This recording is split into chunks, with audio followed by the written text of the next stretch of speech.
We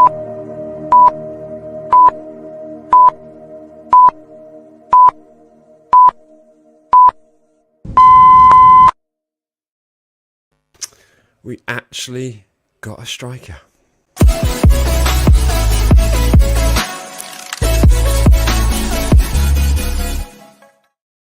Right, hello and welcome to the Matchday Vlogs YouTube channel. As always, please remember to smash that like button, hit subscribe, because it really does make a difference to the channel. On tonight's show, we are going to be talking about our incoming signings. We have spent super big on deadline day with our two new signings, and we also have a special guest joining us who set the Saints FC Twitter alight with his inside information all the way over from Lagos, Nigeria.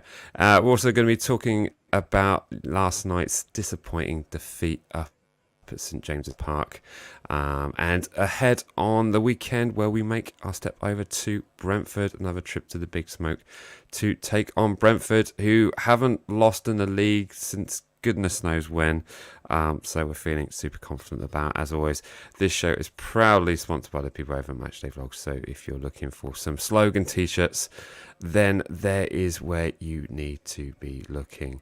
And also a final mention to a certain person's birthday. There we go. Happy birthday, Lianco. So there we go. I'm doing that now just in case I forget. Jack, how are you? I mean, first of all, how can you forget Lianco's birthday? It's all I've really been thinking about. I know, right? I know. Well, I sent the flowers on the card. Wasn't excited about a transfer window or some semi-final. It's our man's birthday, big day. Yeah, so, exactly. Yeah, mate, I'm doing all right. How are you? How you feeling after your long journey? Absolutely exhausted. Just to fill you in a little bit of details, because I want to get straight onto our guest, because I don't want to leave him in the green waiting too long. And you all want to know about the transfers. You don't care about my long drive, but I actually ended up going to Glasgow yesterday, and then came back round. Yeah, I reckon I don't know how many miles I've done. I don't want to look, but let's just say I think I've filled up the car 4 times in the last 48 hours. It's been a mad one. Enough about me. Hello to everyone in the transfer section. In the chat section. Sorry, Charlie, I was reading your message. There we go. Hello. Right. It's time. Let's talk about the transfers. And what a big January it was for us in the end. And without further ado, I'm going to bring in our guest, who has set alight the Twitterverse of Saints FC. Hashtag Saints FC has basically been all about this guy for the last 24 to 40 hours. So I'm going to bring him in. Big hand for Des. Welcome to the show, bud. There we go. Yeah, Welcome. Good evening, Saints fans worldwide, and thanks for having me. Indeed. You've kind of broken the news before anyone else. So perhaps give yourself a quick introduction. How did you know this information? I guess you're pretty tapped into everything that's going on over there. Yeah. I mean, the more or less Paul Onuachu's agent is a close friend of my elder brother. And when the transfer was going on, I was more just speaking to him and asking him, what next, what's happening, and when about I think the Southampton journalist for The Athletic, he announced that the deal was done probably 1 hour after it was done. The agent already told us that he was going to go to Nantes for his medicals, and also he was going to come into the UK on Thursday, which is tomorrow, because of visa issues. He couldn't do his medicals in the UK. So yeah, that was pretty much what happened. Wow. So that was pretty close to what was he? I mean, in terms of the radar, I mean, he's probably been on our radar for maybe about a week or so. Jack, would you say he's been kind of on listing, or maybe a little bit longer? I did that the standard bad football pundit thing of buying him on FIFA about 2 months ago, just because I was like, yeah, this guy seems like a really good option. A great unit, a great, an absolute target to aim for. So he's kind of been on my radar for about a month or two, but when the name came up, in the past 24 hours, it got really real. So I'm really excited to see. I'm really excited to hear what Des had to say about him and just a bit more insight, because all I've really got the few hours cracked on FIFA and some really good YouTube highlight clips. So I'm excited to just see what's going on. We've been waiting so long for this sign-in to happen. It's mad, Now, isn't it? Now we're finally here. It's like, We waited all of January for announce a striker. we didn't wait from January. We've been waiting since August, March last. So that's fair. That's fair. So in terms of our knowledge, Des, we know Paul Onuachu. Is that how you pronounce it? Onuachu. Yeah, you did pretty well. Onuachu, Paul Onuachu. There's a force in the beginning of the name. Onuachu. Yeah. Onuachu. Okay, that's cool. That's really helpful, actually. So he's 28 years old. He scored 17 goals in 22 appearances. He's the best striker. He's the top goal scorer in the Belgium league, right? For the past 3 years. So we should be pretty excited, right? Very, very excited. Yeah. Go on. No, I was going to say, but in terms of his capabilities, I mean, he's an experienced striker as well. I mean, a lot of our talent in our side is very, very young. So in terms of his experience, I mean, a lot of us are looking at his striker thinking he's a big, tall lad. Can't wait for James Ward-Prowse to whip it in the box and get Paul on the end of it. But what other qualities does he have as a player? Yeah, sorry, I just lost you a bit there. You're talking about his experience and how good he's been in his career. Yeah, and you are very much spot on, because he has a vast experience. He's played in the Champions League. He's played in Europa League for Midtjylland in Denmark. He's won the Danish title with Midtjylland as well. He has quite a number of records. He scored the fastest goal in Nigeria Super Eagles history back in 2019 when he scored under 10 minutes against Egypt in a friendly. So Paul Onuachu has been one striker that has always been there. I mean, I can take my mind back to 2021, where he got about 32 goals and every single goal was inside the box. He's a fox in the box. When you talk about the most elite poachers in football, from the likes of Van Nistelrooy to Cristiano Ronaldo now, I can boldly say Paul Onuachu is up there when it comes to being in the box, being at the right time, sniffing out chances and bearing the goal. Paul Onuachu is that guy, and that's one. I don't think Southampton have that kind of that profile of striker in the team right now. So Paul Onuachu is bringing something different, something that Southampton do not have. Paul Onuachu is bringing that bullish nature to the Southampton attack. So I mean, you guys should be very, very excited and be happy about this one. Big signing. Yeah, no, very, very, and big being the actual, physical explanation of it as well. I mean, he is 6'7". Have I got that right? 6'7". Yeah, 6'7", 2.01 meters, tallest man in the Premier League at the moment. I think that's just a couple of inches shorter than you, isn't it, Mike? That's just a few under you.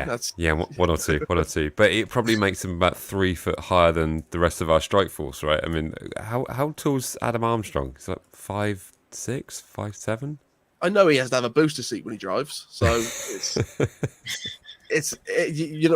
when Southampton been at their best, it's when we've had those big physical strikers, like Lambert, like Graziano Pella, and it's been so long. It's been so long since we've had that kind of elite striker up there like that. It's all just been it's been the Shays and the Adam Armstrongs of they're not the finished article and they don't know where their net is, and it's nice to be able to watch a highlight reel of more than 2 goals. Mm-hmm. So it's a really, really, really exciting transfer for us, and the fact that we spent so much on that final day just goes to show how much they do invest in Paul. They said the entire time that they wouldn't sign the striker unless it was the striker, and considering how many transfer windows we've decided we haven't found the right striker and gone without. I think it says everything that they've spent that much money and did everything they could to get him. Because there was a lot of, I don't know what it was like on your end, Des, but we had a lot of it's on, it's off. Somebody else has stepped in. And interestingly, there was a period Southampton were linked to Terry Murphy as well. Terry Murphy of Lorient. at the end he moved to OGC Nice. I actually thought that was going to happen because his agency, Elite Project Group, they already have a player. I mean, two players in Southampton right now, Romeo Lavia and Joe Aribo. So I was thinking that was going to happen. Terry Murphy coming to the South Coast, but eventually it didn't happen. And then Onuachu at the end is in the team. And you guys should be excited. He's bringing the Nigerian sauce. I don't know if you heard of the Nigerian sauce, but Paul Onuachu is bringing Nigerian sauce to the South Coast.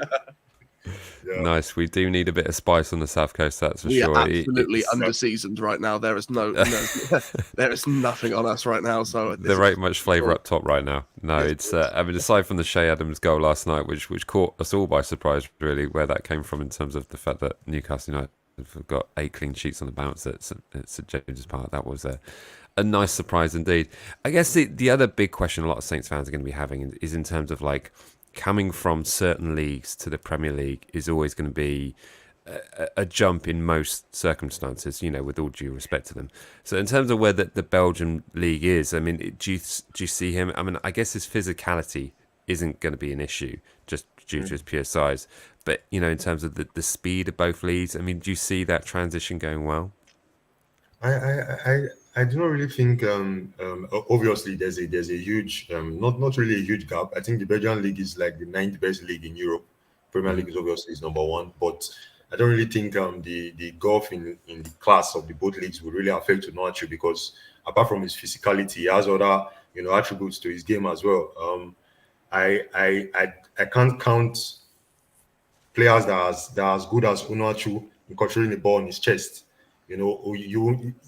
Though he's very, very tall, he prefers to control the ball on his chest. Like he has a magnet in his chest. If you can take your mind back to Marouane Fellaini back in Everton, who controls the ball very well on his chest, Paul Onuachu is that guy. He likes playing with his back to goal. He likes bringing all his teammates in. He's pretty much a good creator of chances close to the box, despite his height. So I don't really think he's going to struggle because first of all, the opponents, whatever opposing defender is going to face, he beats them 10 over 10 in physicality. He beats them 10 over 10. So that's already a trouble. That's already a problem for whatever opponent is going to face. So, he already wins the battle before the game. So I believe Paul Onuachu is not going to be phased at all by the class of the Premier League. Yeah, no, that's good to hear. And someone made a comment here. Might just do a Nathan Jones. Did I say with the greatest respect? Did I drop that in there? Oh dear, I do apologise. That's was unintentional. Although I'll be bringing out a T-shirt with that soon. Don't you worry.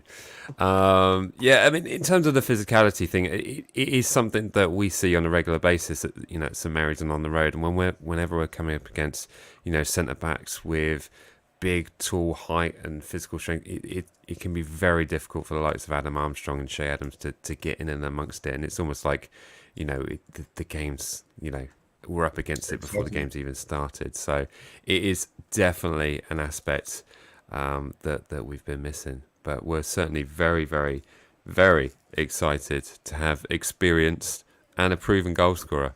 So, but over to you, Jack. I mean, do you see any other sort of qualities in terms of the incomings? I think you of the other incomings, or we're still talking about Paul.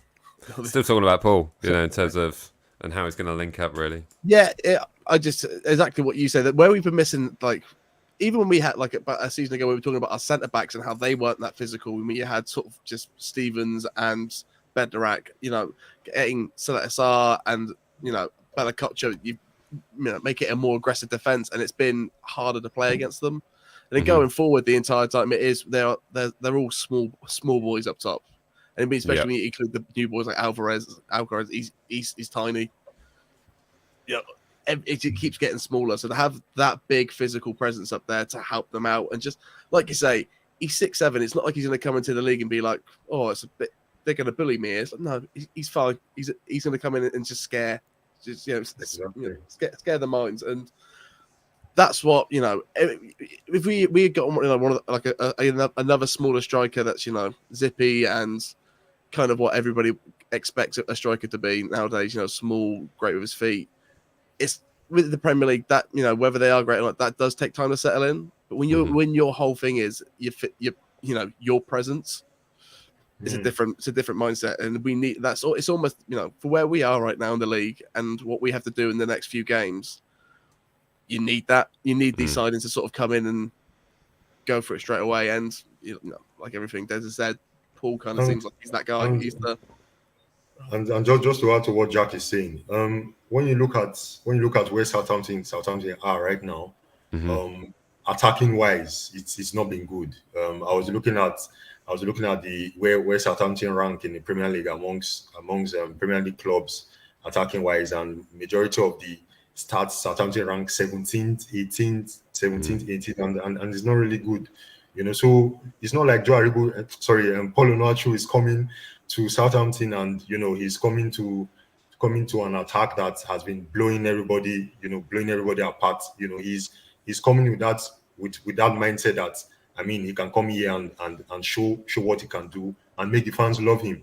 The most shots on target per 90 for any Southampton player right now is from Che Adams, which is 0.8 shots on target per 90, which is really, really low, for a team that wants to stay in the Premier League. We know how difficult the Premier League is. Or is it for goals? James Ward-Prowse has probably 5 Premier League goals and is your top scorer. So compared to Paul Onuachu, who is cheering it in the Belgian league, who has been cheering it also internationally for Nigeria and the Super Eagles, I believe Paul Onuachu is coming in with that confidence to show that he can be the best guy for you guys. And looking at the other profile of strikers that you have, they don't really have that commanding presence. You don't need to be a giant. When you look at the likes of Erling Haaland, the likes of Harry Kane, you can see how imposing they are in whatever game they are playing. But when you look at the likes of Sekou Mara, you look at Adam Armstrong, you don't really look at them and you're like, oh, these guys are scary. Paul Onuachu is coming in, like I said, with the Nigerian sauce, and you guys should be very, very excited. Yeah, absolutely. And that you've hit the nail on the head. We don't really have anyone, or since Paul has now joined us, who would cause defenses problems. I think that's been we've had Sheridan who's worked incredibly hard, and Adam Armstrong who's done what he can, but really we haven't really had someone that's like terrified defenses and really sort of getting in and amongst it and causing himself a difficulty. Since you lost Danny Ings.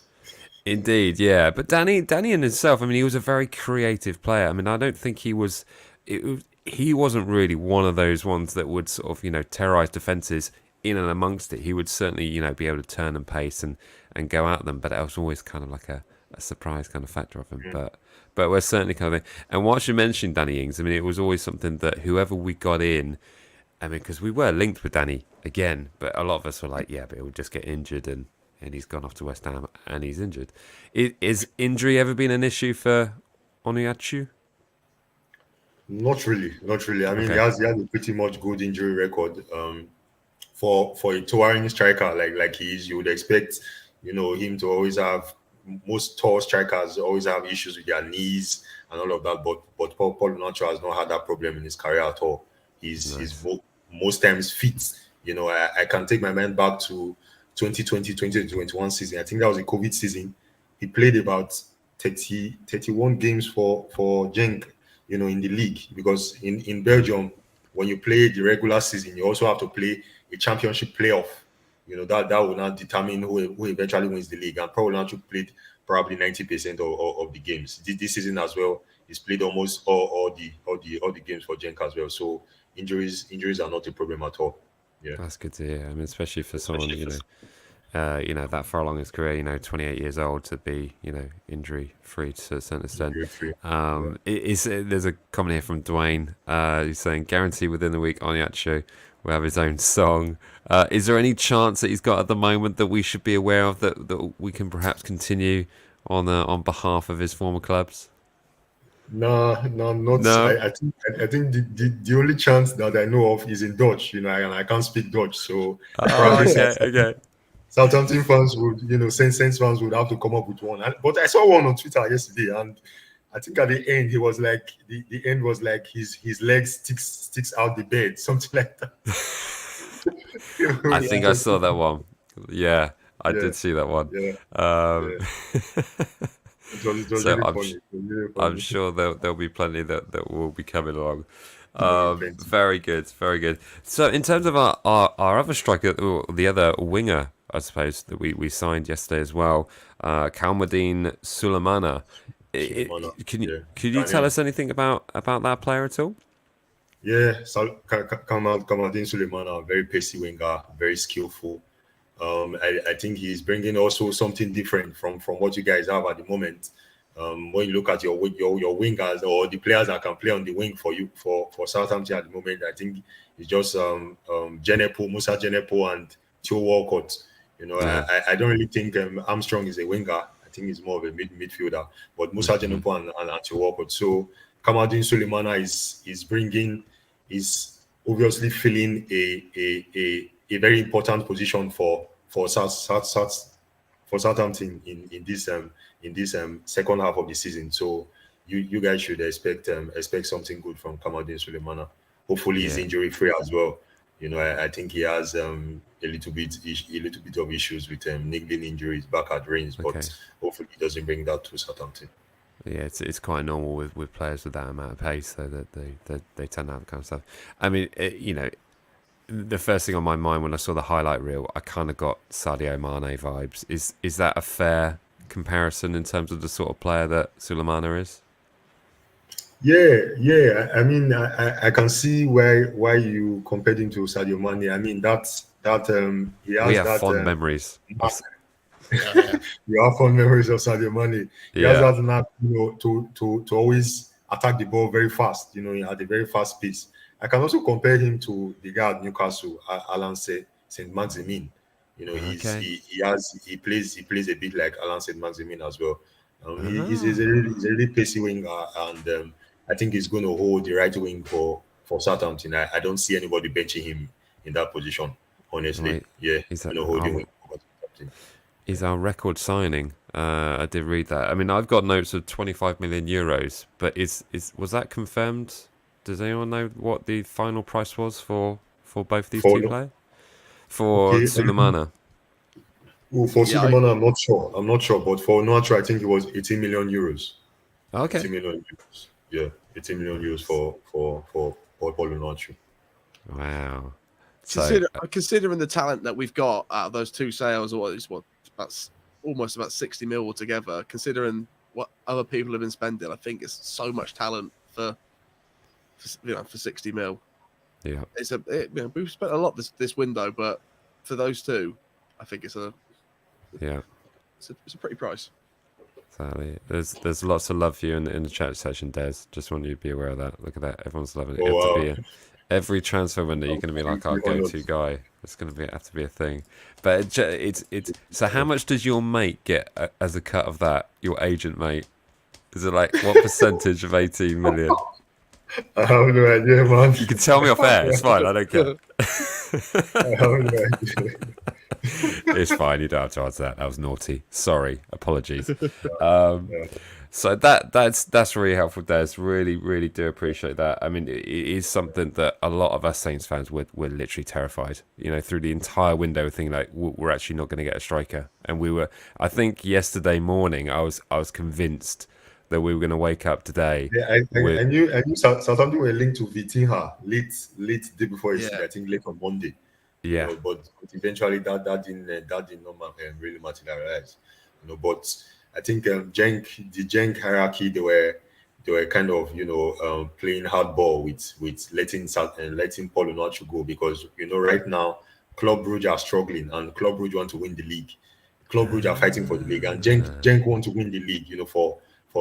So they were trying their best to keep Paul Onuachu, but I think the Southampton head of operations did all he could, to bring Onuachu to the South Coast, and hopefully Nathan Jones does his best to know how to utilize these players, because it's one thing bringing all these stars, and it's another thing putting them together. So I wish Nathan Jones the best, for the rest of the season. Yeah. Yeah, we're certainly going to need it. I mean, I have seen some, some improvements. The second half performance last night was Yeah, better in yeah, terms of the defensive yeah. capabilities. But I you're was I absolutely was really right. impressed. I was really impressed with the Carabao Cup win against Manchester City. I watched that one and Mm, I was Oh yeah. really excited. It was a good game. It was a good game. yeah, It we was a were good game. we were there. We were quite surprised, weren't we, Jack? That was one that we were thinking like, this is Yeah, going to be a nice night out. that was the game that reminded me that I could be happy. Oh yeah, this is what it's like to be at a football game and actually enjoying myself. This is a good time, and been waiting to get that feeling back again. And I've got to be honest, after today, after last night, I was like, I think we might see some good times now. Yeah, Like I see a more complete squad there, and just all these holes that we have in the squad have all just been filled in the last month, and it's just like, okay. Yeah. Now let's see if Nathan Jones can swim. Because you're right, we've had some performances where you think, yeah, that's it. The team are solid. They know what they're meant to be running. They're playing, and then you have like the first half last night. You're like, what's going on here? Who isn't doing their job right? And to be fair, it was Bednarak and Bree had a tough first half. Bednarak had a tough second half as well, I think. But we get into the games now, so I do have faith in Nathan, and I do think it's unfortunate now seeing the caliber of players that we've got to think what Ralph could have done with them in the summer. But Exactly. but I, we're here. I had that thought as well. I had that thought as well because knowing Ralf Hasenhuttl is an Austrian manager, and I think Austrian managers kind of like the kind of profile of player that Paul Onuachu is as well. So I had that thought as well. But obviously, Nathan Jones did pretty well with Luton Town last season. They almost qualified they almost gained promotion to the Premier League. So he did pretty well, and I trust Nathan Jones would be able to do something out of Paul Onuachu and the current group. Yeah. Yeah, no, it's exactly that. It's certainly something that, this is a situation we're in. But yeah, that was the first thing my mind jumped to in terms of like, what if Ralph could have had that? But, that ship has sailed, sadly. I would have been extremely gutted had Everton taken on Ralph, and, he would have started building something there. So it probably sort of highlights my feelings for Ralph. I certainly do wish him the best. But, Nathan is at the helm. And he's certainly got no excuses now in terms of the resources he's got in front of him. So, yeah, let's make it happen. But Des, really appreciate you coming on the show tonight. Really, really do appreciate it. What I'll do is I'll link all your details. Everyone's going to know you on Twitter anyway, so me plugging you on Twitter is a bit useless. And just before I go, I just wanted to say something. Southampton now have two Nigerian players in their ranks, which makes them the third Premier League team, to have two Nigerian players in their ranks in the same season after Leicester City and Nottingham Forest. Nottingham Forest have Dennis and Awoni.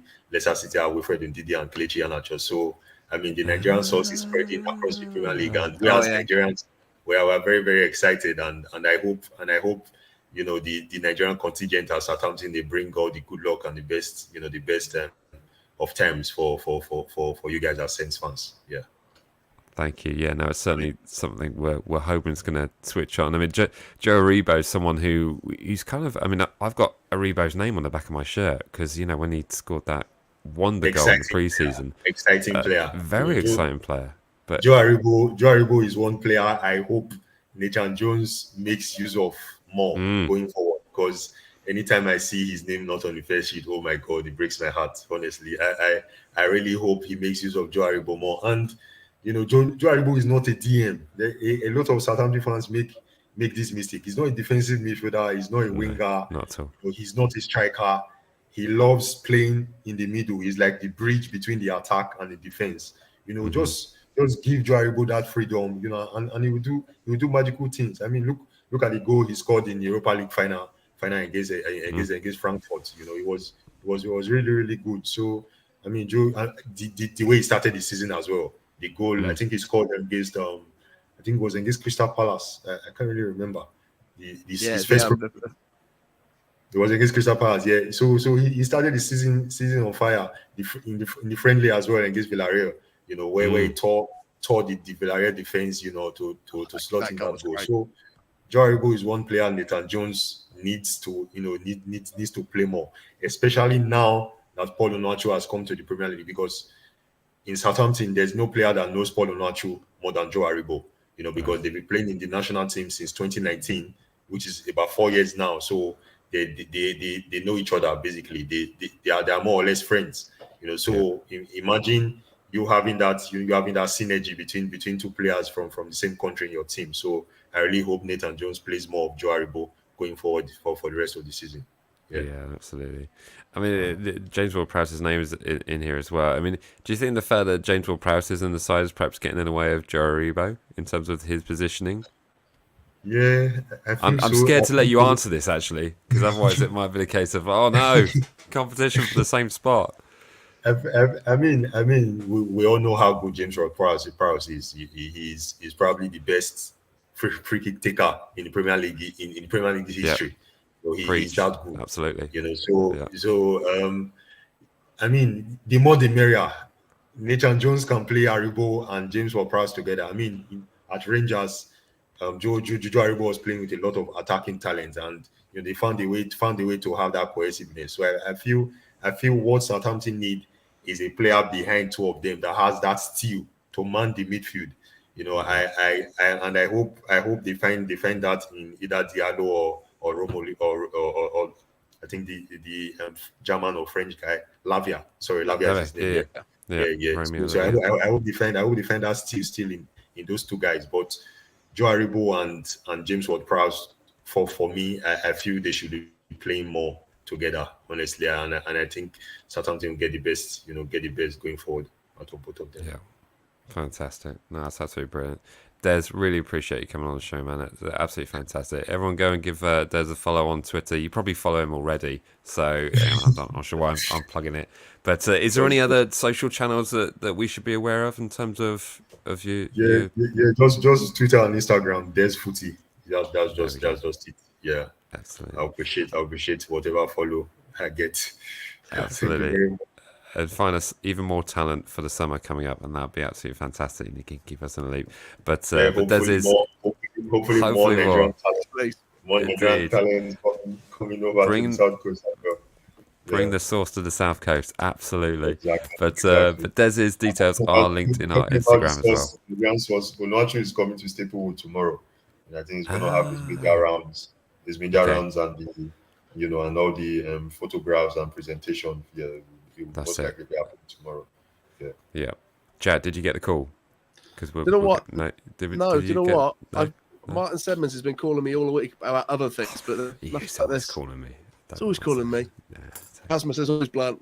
Me and the Dragon were playing golf the other day, and they just would not stop phoning us. Fantastic stuff. Awesome. Des, right. I shall let you go, sir. But no doubt we'll be in touch soon. Thank you so much for joining us. All right. Cheers, Des. See ya. Have a good one.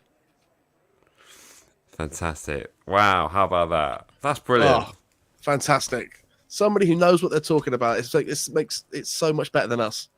Yeah. Having someone like having him on here, it's much better than if it was just us talking about the higher girls that we watched. So, great. Exactly. Something would provide a bit more in-depth knowledge in terms of it. It's the first time I've actually made actual notes before a show of like heights and goals and stuff like that and pronunciation. So, but go and check Des out on Twitter. I've linked his Instagram on that. So what I'll quickly say about Des, what was fun about him was to see the journey yesterday on Twitter of people like, does this guy, is he legit? Is he legit? And I had the message from him on Instagram for a while and it'd be like, I know he's right. Yeah. You said it to me, goes, is this for real? I was like, yeah, okay, cool. Fantastic. So yeah, Des is the man. Great stuff. Fantastic. Well, we're all very, very, very excited for our new signings with Paul Onuachu. I'm going to get that right one day. And Kamaldeen Suleimana. Big spenders in January. It actually happened. Second highest spend after Chelsea doing, whatever Chelsea did. But then it was us. Yeah, it was Chelsea, then us. Wow. Okay. I think 60.3 mil. And how much did we spend in the summer? 100 and something? I think it was about, what, 70, 80? I don't think it was quite 100. So either way, Southampton has spent over 100 million in transfers this year without selling. Well, we sold a few. Let Redmond go. Yeah, but do you miss him? Oh, that cup of tea's gone cold. That's disgusting. Good. And as Visnell has pointed out, Everton signed no one.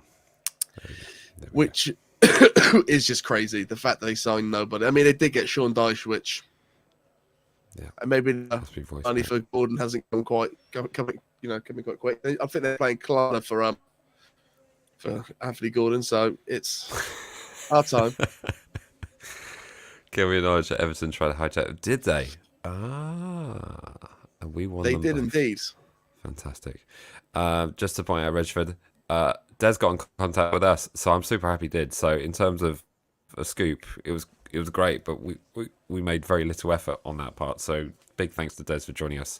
It was great to get a bit more insight, and not being one that I'm following the Belgium league. It was kind of, and I hope it wasn't disrespectful to us. How difficult the transition would be, but it's always something on our mind. But with it being the 9th best league in Europe, was it Europe or the world? Didn't Rasmus call the Championship the 9th best league in the world the other week? 6th best. That's it. Sorry, my bad. Yeah. So what do you think? What do you think's bigger or better, the Belgian league or the Championship? Probably the Championship, maybe. In terms of competition, though, because how many clubs are in Belgian league? It's the Juliper Pro League, sponsored by beer. That's pretty cool, isn't it? Just beer. You wouldn't get that here. Like, no. World's gone mad. World's gone soft. Right. Stop talking about transfers. Let's relive the magic of last night, shall we? So it is game over in the Carabao Cup. Disappointing is the word that I want to use. Many of us made the journey up north to see the Carabao Cup, second leg of the semi-final. I caught up the guys from Saints Score, so go and check them out. Good group of guys who actually went up on the coach, and I think they spent 10 hours on the coach, and then they got back at 6 a.m. this morning. So they didn't go around Glasgow like I did. But that's a long way. But in terms of the performance itself, lost it in the first 20 minutes. Just a real sluggish approach. I don't understand why we didn't have a defensive midfielder on a pitch. I mean, okay, you could say Alvarez and Diallo should be doing those jobs, but distant. I don't understand starting Bednarek. James Bree got a bit of slack, a bit slate, really, in terms of what his performance First half was like. bad. First half was bad, and the second half he picked up. Yeah, I mean, he got caught out on that right back position on a couple of occasions, but I don't understand how. This is the big thing for me. How do you have a performance like you did from Roman Peru at the weekend? Okay, against Blackpool, but even still, how do you bench him after that? That's the biggest question that I've got. Like, the defensive midfield lacking, Bednarek, and how do you not play Roman Peru and Kaletika? Yeah. I'll let you answer now, rather than just adding to the question. Sorry. It is. You're right. Yeah, they were sort of two big omissions. I was like, well, surely if you're going for this final, you want to play your strongest team, and that just seems like it. Kaletika didn't play the Blackpool game because he got a red card, so he was so up for. He would have been so up for this match. Mm-hmm. And you're right. Peru with two great goals. Regardless of who was in goal, they would probably have gone in. To be fair to him, like they were thunders. Mm-hmm. So, we missed him. But let's be fair. The second half, it came together, and it was just that lack of potency up top again.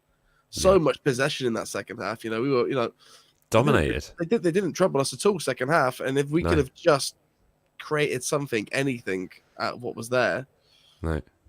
And actually reading a lot of sorry, I want to bring attention to this comment. So James Bree was alienated the first half, looked like nobody trusted him. Yet second half, he was one of our best. That is a fair comment. He had a much better second half. But in terms of the comments that I had on the Newcastle video, somehow I managed to upset a lot of Geordie fans. I don't know how I've done that. It might be the comment that I jokingly said, I hope Man United smash them in the final. That was a joke. I mean, chill. Goodness sake. It was, there were a lot of comments saying that actually we were one of the best sides that we've had at St James's Park. We caused them a lot of problems. We scored. Yeah. I mean, they've had 8 clean sheets on the bounce at St James's Park, and we somehow managed to score. I mean, it was a great goal by Shea Adams. A mistake from one of the defended players, was it? I can't remember if it was Dan Burn that sort of accidentally passed it to him and he smashed it in the back of the net. But we scored. We scored at St James's Park, which is something not a lot of people thought that we were going to be able to do. So had we played a bit better in the first 25 minutes, maybe we're looking at a different situation today, and we're happy on 2 accounts of transfer business and also progressing on to the final. But really disappointed. But I had to say, they were the deserved winners at the end of the day. So ho-hum. Any other takeaways from that last night's game, Jack? I mean, from where I sat, I can't complain about my travel to and from the game, but I did have to pay $11.99, for the privilege to watch it. So that did suck. Well done. But I think, well done. Doing it the right way. Doing it the right way. I just can't be bothered to find the stream, mate. And they're knocking on doors now, aren't they? So I know we've said it. Bednarak again. I just back. As soon as they were attacking against us, I was like, yeah, that's Bednarak, isn't it? That's what it is. The formation, man. It's got to be 4, right? It's got to be 4-4-2 of some variety, or just 4 at the back to allow more to go forward, because it's just soul destroying to watch. Yeah, it was weird. It's weird because when we play 5 at the back, it's almost like the midfield have to work harder defensively, and I don't understand that. There's something wrong with that when you think like, okay, you've got 3 centre backs on the pitch and you're working with wing backs, and somehow the midfield still have to track back, and I think that was the confusion. And perhaps Bednarek hasn't been working the systems with Nathan Jones as long as, say, a Kaletakar has, or whatever. It was just weird. And then we looked more solid defensively when we made the changes in the second half. I mean, it's not. I'm more averse to having 5 at the back after seeing some of the things, but there are still just issues in our midfield that don't work. It depends on the personnel, I think, because if you start Seletakar, Lianco, Salasu, then you have the option of Lianco pushing out to the wing, pushing out to the fullback role and letting Kyle Walker-Peters go forward. It's a little bit more flexible there. But with the players that you had on the pitch last night, it's just never, you just won't be able to get that versatility out of it. But, Des is right. Well, there are certain spots that I think, with Prowsey playing so forward now, a player like Haribo, it will struggle to get into the side. But if you did have that extra position and you sort of let Haribo play just ahead of Prowsey, it's just going to be just more going on up top. So I just think that player at the back there, it does affect us too much. Yeah, it does. Just in the Yanni B comment. J to the A to the N to the N to the Y B. How we? I thought Baz looked a bit better, commanding his box, a few punches away, coming to collect it. A couple of decent saves. Yep. First goals, they're all hit hard, so it's hard. It's unfair to say anything else, but there was a lot of people calling for Willie Caballero at the start. That's all. That's. I'm not sure that would have been a smart move. Yeah, Baz looked better, but he can still look a little bit overwhelmed. I still think jumping up from League One to Premier League in one big swoop has been something which is hard for him to follow. But aside from that, I mean, in terms of the other option, I love Willie Caballero, but I just don't think he's better than Baz, if I'm honest. I don't think he's any more. I mean, he's more experienced. With the lineup that you had last night, they shouldn't have been passing it out from the back. That should never have been what they were trying to do. No. So they should have had a goalkeeper in there who can't do that. So it forced them to do it. Yeah, I mean that was pretty ropey the way that we were doing that. But yeah, I just don't think we've got a better option at the moment. I mean, you could say your best mate. I think I did hear something that we looked at a loan to buy on a goalkeeper. I think it was one of the Fulham keepers. Oh, okay. I can't know what his name is. Begins with a K, I think. If somebody in the comment section can remember who that is, but apparently we had it rejected because they wanted a full fee rather than. Yeah. Or he went on loan somewhere else. I can't remember. Yeah. Well, we have a goalie on loan elsewhere, don't we? But yeah, it was disappointing. And Isaac pretty much sums it up here. I'm more confused with Southampton than I've ever been for a while. Yeah. I think that's probably fair. Other standout performances. Lavia looked great when he came on. Yeah. I don't understand why Lavia didn't start. And just really, in terms of our strike force, when we were trying to go at it and get a goal when they were down to 10 men, it just never looked likely at all. It just kind of was like, but yeah. But it's, it was a nice away day. It's a very impressive stadium. They had very good atmosphere going. They had the loudest PA in the Premier League without any shadow of a doubt. I mean, it is utterly deafening. So it's probably why the atmosphere is so loud there, because everyone's shouting because they've lost their hearing from that ridiculously loud PA. But there were some funny times as well that it went awfully quiet. But I think it was perhaps because the game was killed off so early, and they all kind of felt comfortable. You all but sounded good at home. Yeah, the entire stadium. No joke, the entire stadium. And I'm gonna be careful what I say here, because I've already upset a lot of Geordie fans, and we also do this at St Mary's. So, fingers pointing at me as well. Everyone was sitting down, even at the leaders' end. Everyone looked very comfortable, and I don't remember that. I always remembered it being a bit more kind of like they get a corner or a throw in and they celebrate it like they've got a goal. So, but yeah, I don't know what I'm saying there. I'm just saying, don't forget yourselves. From what I saw from certain Twitter accounts, is that the stewards were pretty on it. Were they? Wow. I saw a few Saints fans being arrested and taken out. I saw that as well. And apparently there was a Sheffield United fan that was in the toilets that had some bother, but I don't know what happened there. I didn't see that. I saw lots of pictures afterwards, but I guess how was the pie? It was good. I had a mince and onion pie. It's very nice. Nice. Yeah, very decent. Not quite Tottenham Hotspur. That lamb pie that they've got, that's probably number one. And then of course the chicken balti at Aston Villa. That's another winner. That's for sure. But no, anyway, congrats to Newcastle United. They progressed, and it looks like they'll be playing Man United in the final. And I wish them the very best, and may the best team win. There we go. Shall we move on? You're a good sportsman, you are, pal. You're good. Good job. I have no salty comments whatsoever. Absolutely not. But it's weird. Some of them are still so angry. I don't get it. You're literally in the Champions League's place. You're in the League Cup final. You have the richest pockets in the world of football, and somehow they're still unhappy. I don't get it. I don't understand it. Because they keep taking their tops off and they're very cold. They just kept them on. Hypothermia would probably cheer them up a little bit. If they didn't all have frostbite, they'd probably be a little bit happy. Yeah, absolutely. And this all told, we deserve this. This is our time. You deserve it when you win it.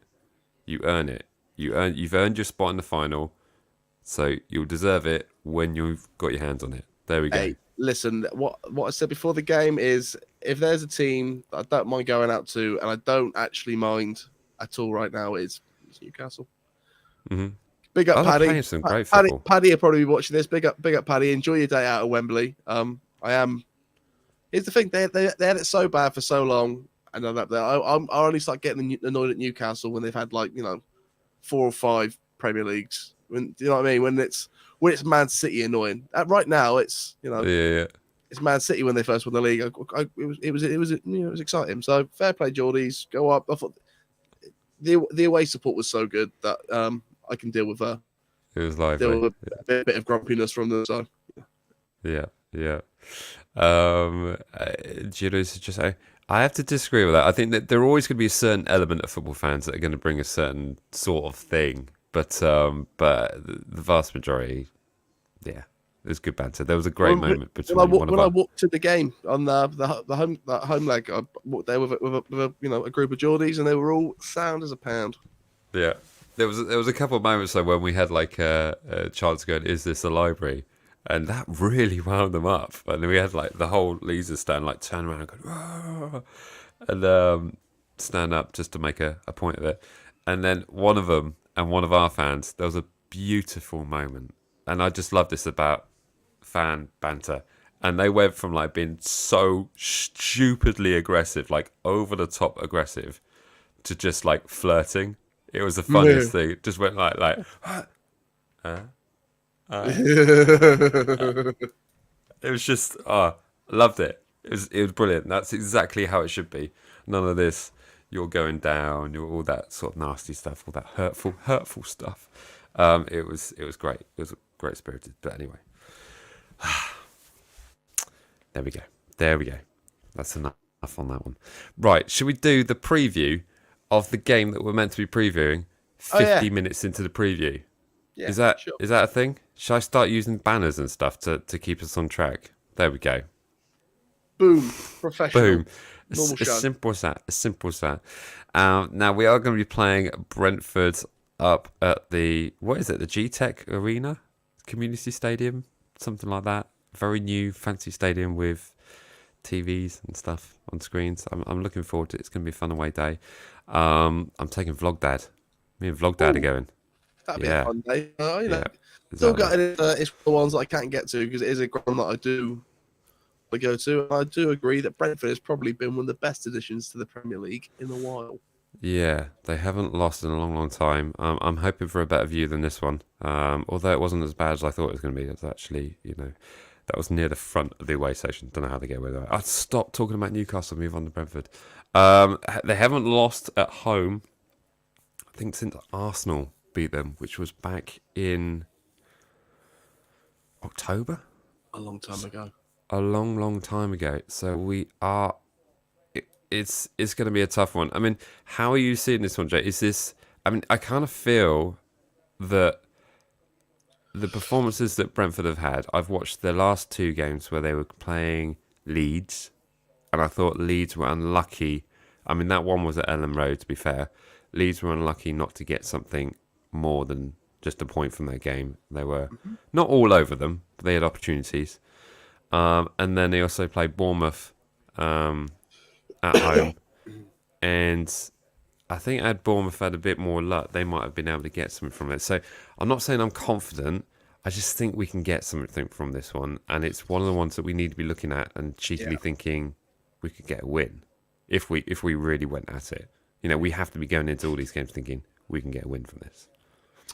Yeah, we're kind of we're at the point now where it's it's time for your season to start because it's almost over now and we need to get the points. It's a tough game. It's probably one of the ones of like the bottom half of the table or the teams you should be playing against. It's one of those games now. I'm like, this is going to be tricky. This is going to be one that like they're so well coached and they're so well maintained and everything works. It's just going to come down to last night. Can we come out the game out the gates straight away, fire him and play properly? So the City game, we came out and straight away there was people. We were ready to go and everybody knew what they were doing. Yeah, and that's just kind of how I feel getting into the games now. I want more than anything. I kind of thought last night when we got the two signings, if we could have gotten the win and gone to a final and then the season turned around, and it would have been a great way to end the season, but that was probably a bit too greedy. So to have those two signings and then, let's just go on a 5-game unbeaten win, a 5-game, unbeaten streak, whether it's wins or draws. Let's just get some points on the board and move up the table into somewhat a bit of safety. And you're right, this is one of those games where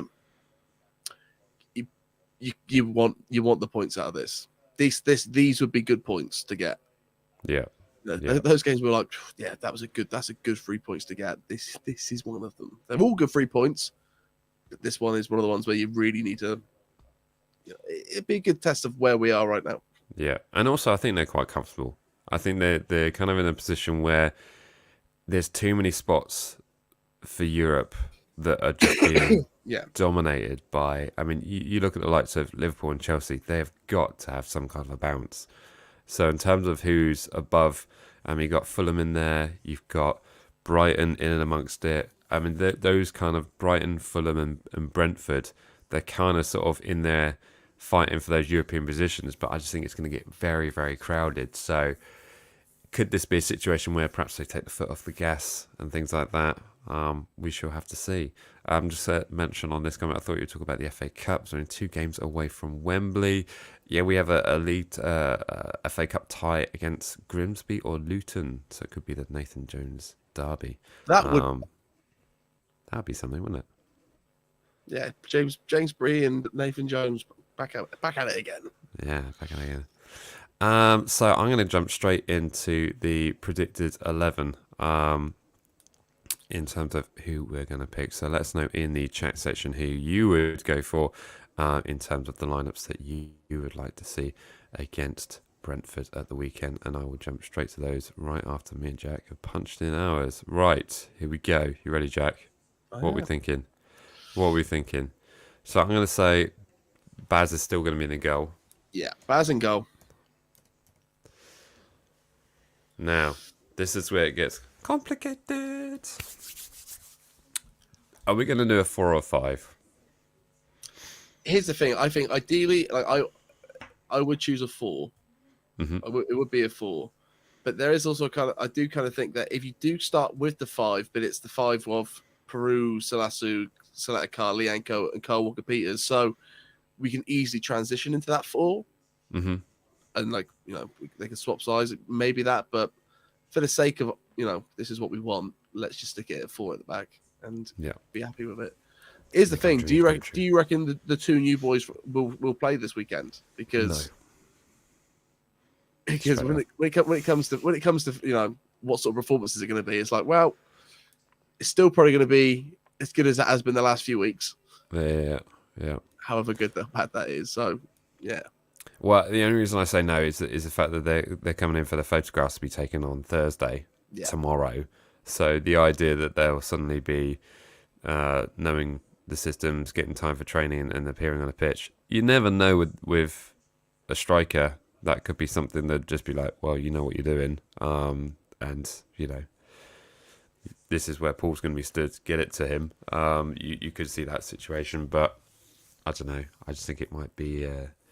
Yeah, I think it's probably going to be a bit too soon for that, which is unfortunate. But you'll get to see him at St Mary's the following week. It's fine against Wolves. Exactly. 2 massive games. I mean, right. I will. You will. I'll be. Or snowballing, depending which one I'd pick on that day. Anyway, right, left back. Let's go. Put Peru in there, babe. Put Peru in there. Preach. Like it. It's got to be. Is it 2 R's or 1? 2 Perraud. That's what I thought. So this Why not? Wrong, but Why not? We don't do names today. Salisu? Well, hold on a second. Oh, okay. What about Seletakar and Lianco? Because here's the No, thing. I hate that. It'll probably be Lianco because Nathan Jones is pro Lianco. He is, yeah. And out of the 2, Salasu or Seletakar, right now, I think I'm a first Seletakar. You reckon? Just a personal opinion. All right, sorry, I'll do it. Yes, you don't have to. If you want to select a car, that's also absolutely agreeable. Yeah. This is our team, bud. Don't just take my nonsense for gospel. Capitals as well to really emphasise this. Absolutely. DCC, our own superhero. KWP. Now that's a pretty back 4. Yeah. I've actually made it all look like sauce. I saw that talk with Des earlier. Yeah. It's all about sauce. I got sauce and brains. Yeah. KWP, DCC. Yeah, you're right. I'm just going to pick in my dream squad. That's what I'm going to do. I'm just putting my dream squad. Put in your dream squad. Yeah. Yeah, we know where these are going. That's all good. Number 7. This will be interesting. Let me see what your how it would look for you at Dozier. Okay, get them free kicks.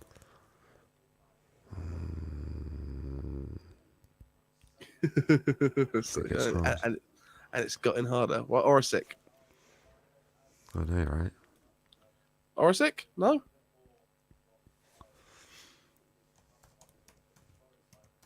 I'm joking. Chill. Flipping heck. You're just looking to start. Oh, God, you lot. Flipping heck. Is Stuart fit? Is Stuart fit? Is he fit? I mean, I doubt it. But you're not saying no Moy. What about Adam Armstrong? Because I quite like Adam Armstrong on the trigger. You know, is the fact the pace and like the press recently has been alright. Although he could have tracked a little bit better last night for a goal, but.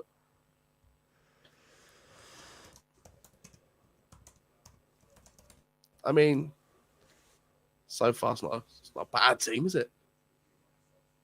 Where do I sign? Where do I sign? That's what I'm saying.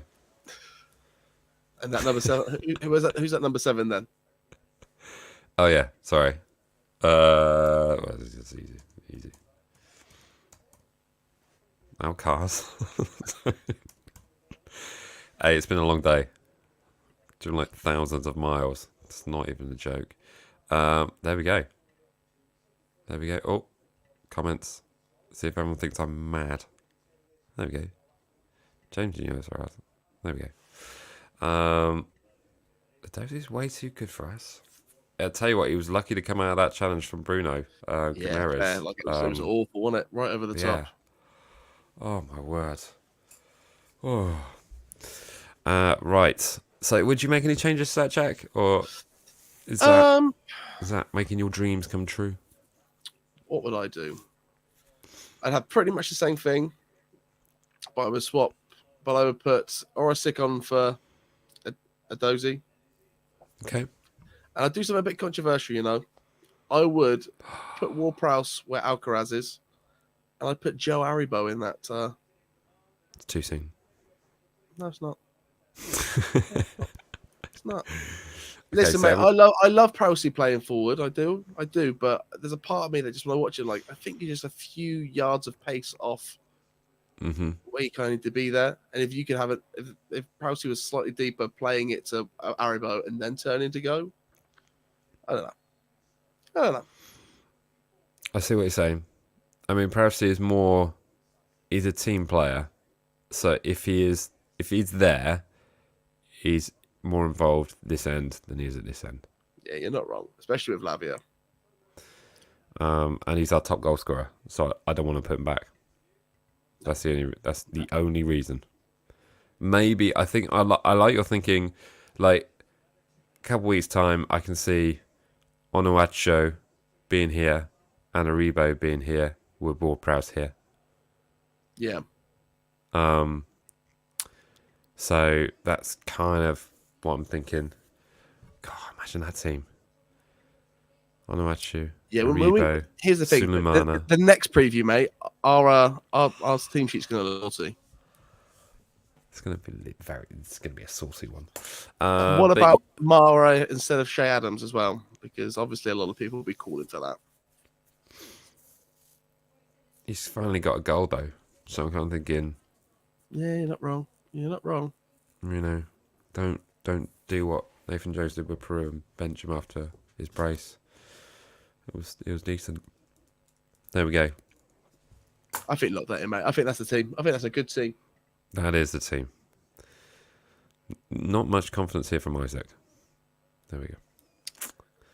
I get it. Come on, where's the positivity? If you can't be positive in a preview, what can you be? Come on. If it's Shane the Undersweet, doesn't stick Mara up front, to be honest. Mara did come on. He did come on. Shea can't score in the Premier League. Well, he scored at St James's Park, to be fair. Mara's very good. And not a lot of people can do that right now. So, fair play. Exactly. Fair play. Yep. Well, he's the only guy that looks like a true threat. Shea scores once in a millennia. That would be a problem, wouldn't it? If we had to wait that amount of years before the next goal. Yep. I mean, you wouldn't be a functioning club. It wouldn't work at all. Right, let's move on to score prediction part of the show. This is the part of the show where we are boldly going to put in our score predictions for the game up at the, I keep calling it the G-Tech Arena, but I'm not sure it is, at Brentford Stadium, whatever that may be called. Stick your score predictions in the chat section now, and me and Jack will be going through those straight after we've given ours. Jack, this is your turn to go first. I'm pretty confident. Is it? Okay. You don't have to go first. I mean, I can go first, and you know. I'm going to go for a 3-2 to Southampton. Okay.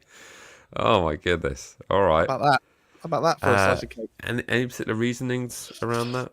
Well, we're not going to keep a clean sheet, and you know, I don't see us conceding just one goal. So I'm like, right, we're going to have to score a few. Wow. And they're not scoring loads of goals, but they are dangerous. Like you say, I kind of want this to be the start of the, you know, let's kick on, let's get, you know, let's go into the next game with you know, a big head of steam with the new boys. You know, just, we need it, mate. We need those points, and I don't feel confident saying 1-0 or 2-0, and I really don't feel confident in 2-1. So 3-2 is as good as I can give it. Yeah, that's a tough one. Okay, I see your reasonings. I definitely see your reasonings. I just don't see us scoring 3 goals at the moment. That would be my only kind of question, really. I'm going to be slightly more conservative, and I've already put it in. So I'm going to put in my 2-1 is what I'm going to go for. I mean, it's like the same scoreline. I just think we're going to concede again. Yeah, you think we're going to concede again and score another one? Yeah. So either way, I think it's going to be ugly, but I can't think we can do it.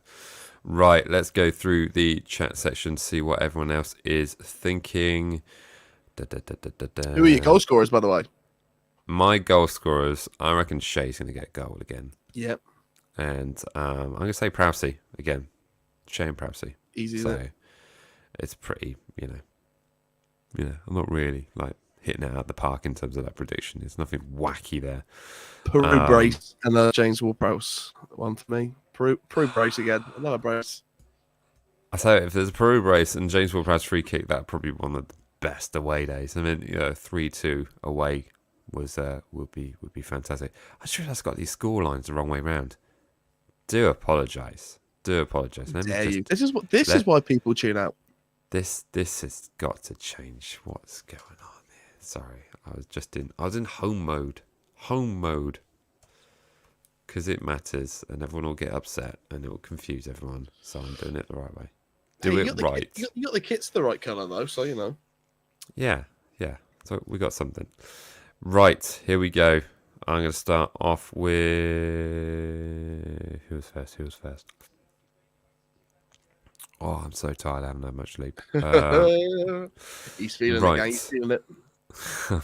I'm feeling flaky. Do I have to start with Isaacs? It's kind of a downer. Brentford will put on us 4-0.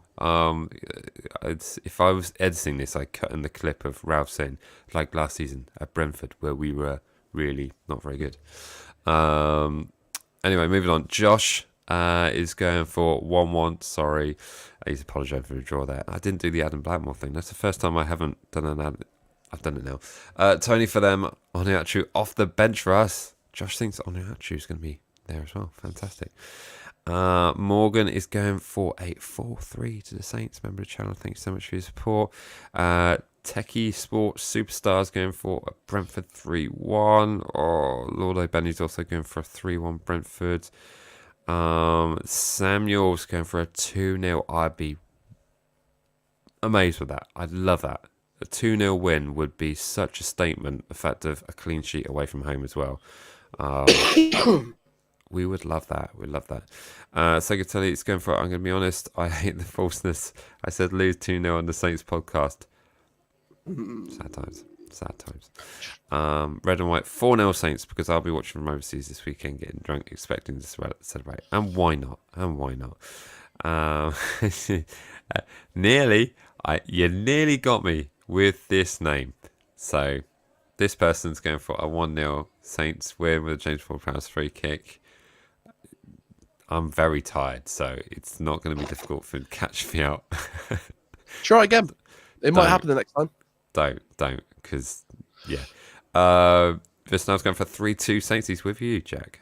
James Ward-Prowse, DCC, and a dozy winner in added time. Love that. Chloe's going for a 2-0 Southampton win with Amara and James Ward-Prowse free kick. Keith's going for a 3-2. James Ward-Prowse, obviously, a dozy and Kyle Walker-Peters last minute winner. Yes, we do remember Brentford are a very good team, very well organised. Thank you for reminding us. Tiff is going for a 3-1 or 6 James Ward-Prowse free kick. Onuachu off the bench. And Mwepu for Brentford. Del Girl 86 going for a 3-2 win with James Ward-Prowse free kick. Adams upping his game. And C?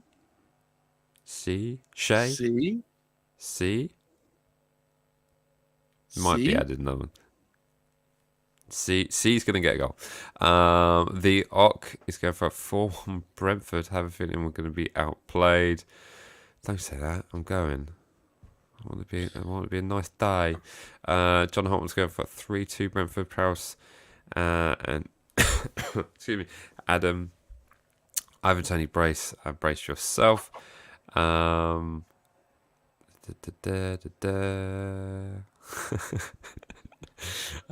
or Neil Brian Moore 5. James 3957 is going for 3-1 Southampton.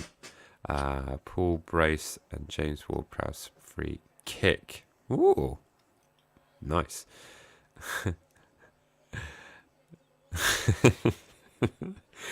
Not gonna do it. 5-1 Saints.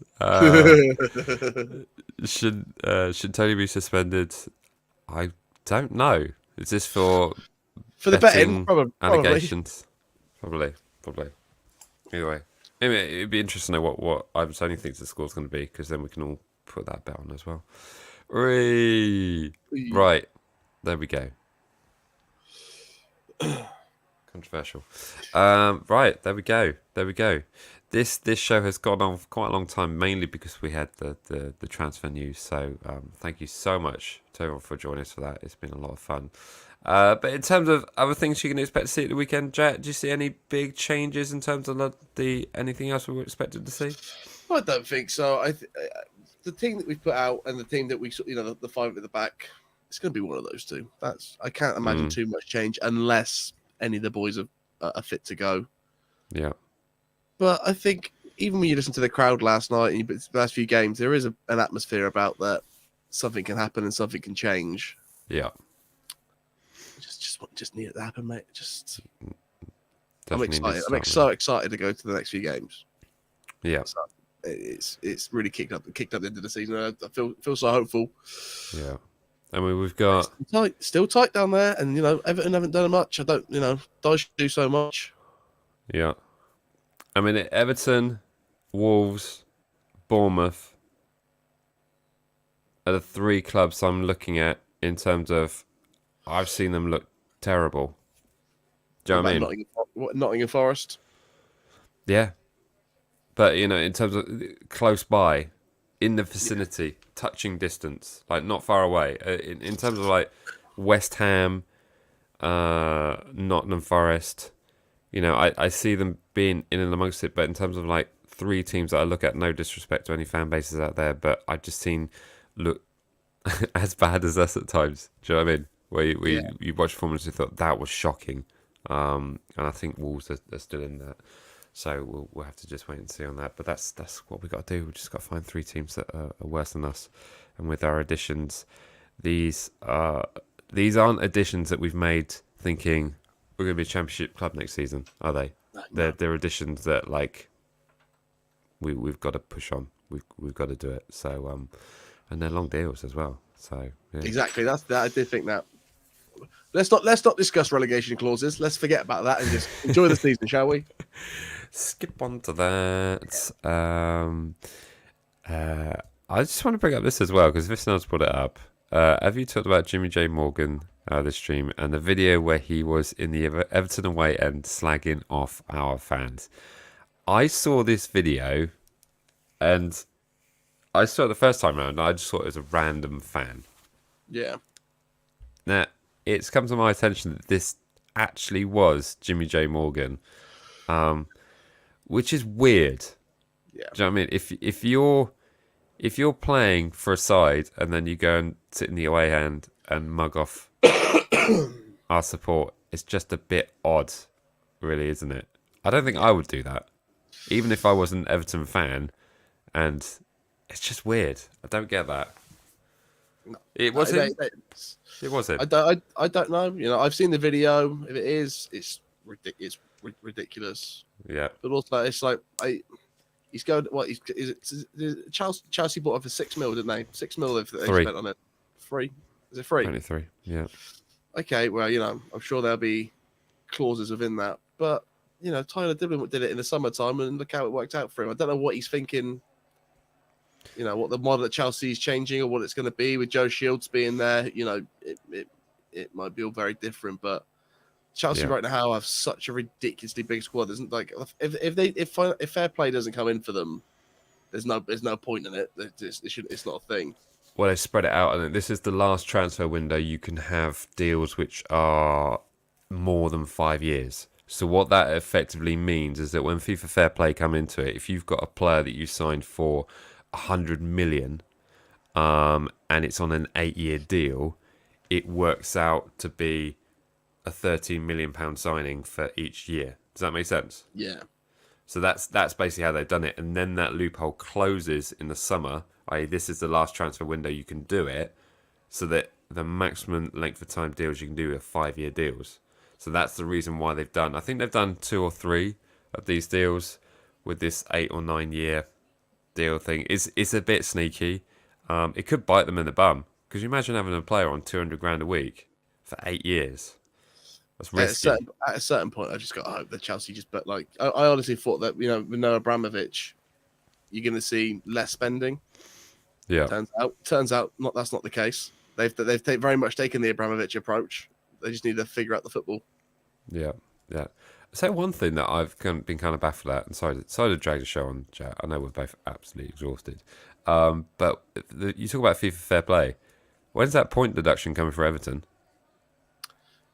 It is a question, that isn't it? Is a question.